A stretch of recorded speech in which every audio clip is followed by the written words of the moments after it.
పోనీ తెలిసిన వాళ్ళందరికీ ఫోన్ చేసి సలహాలు తీసుకోండి, హెల్ప్ అవుతుంది. అంత వెటకారం అవసరం లేదు. ఆలోచించుకోవాల్సిన అవసరం అంతకన్నా లేదు. అక్షిత, ఏదో ఒకటి డిసైడ్ చేయి. నువ్వే గెలుస్తావు, నేను చెప్తున్నాను కదా. ఆ నమ్మకం నాకు ఉందా ఆంటీ? పుషప్స్ తీద్దాం. పుషప్సా?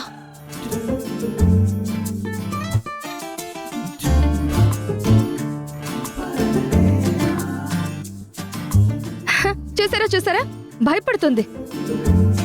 అవును, అంత ఒళ్ళేసుకొని పుషప్ చేయటం అంటే మాటలా?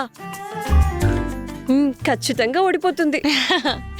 ఏదో నలుగురితో ఉన్నాం కాబట్టి ఒక డైలాగ్ చెప్పాలని చెప్పకు, నోరు మూసుకొని ఉండు. అమ్మా పల్లవి, ఇక వీళ్ళతో మాటలెందుకు, పోటీలోకి దిగేసే. రెడీయా?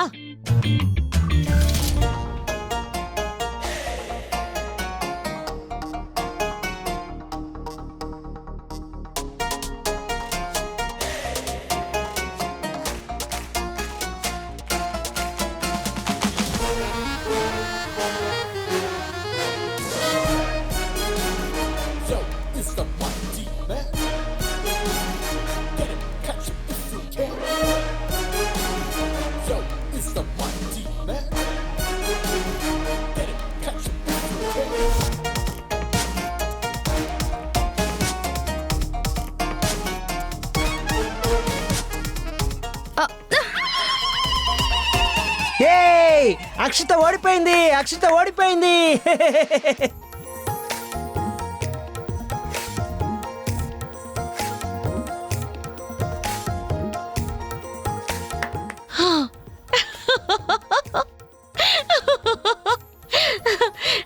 వదినా,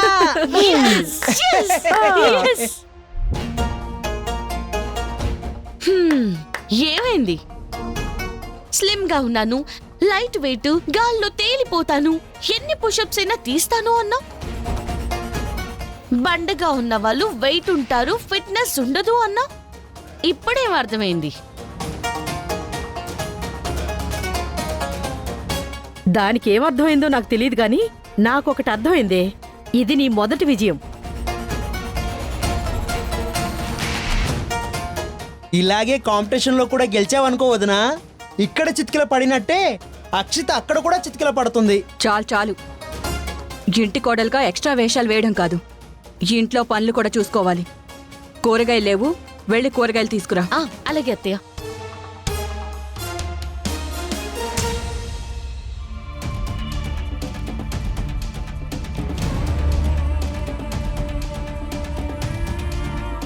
ఏంటి అక్షిత, తనే అన్ని పుషప్స్ తీయగలిగింది, నువ్వు లైట్ వెయిట్ ఉండి ఇన్ని తీయలేకపోయావేంటి?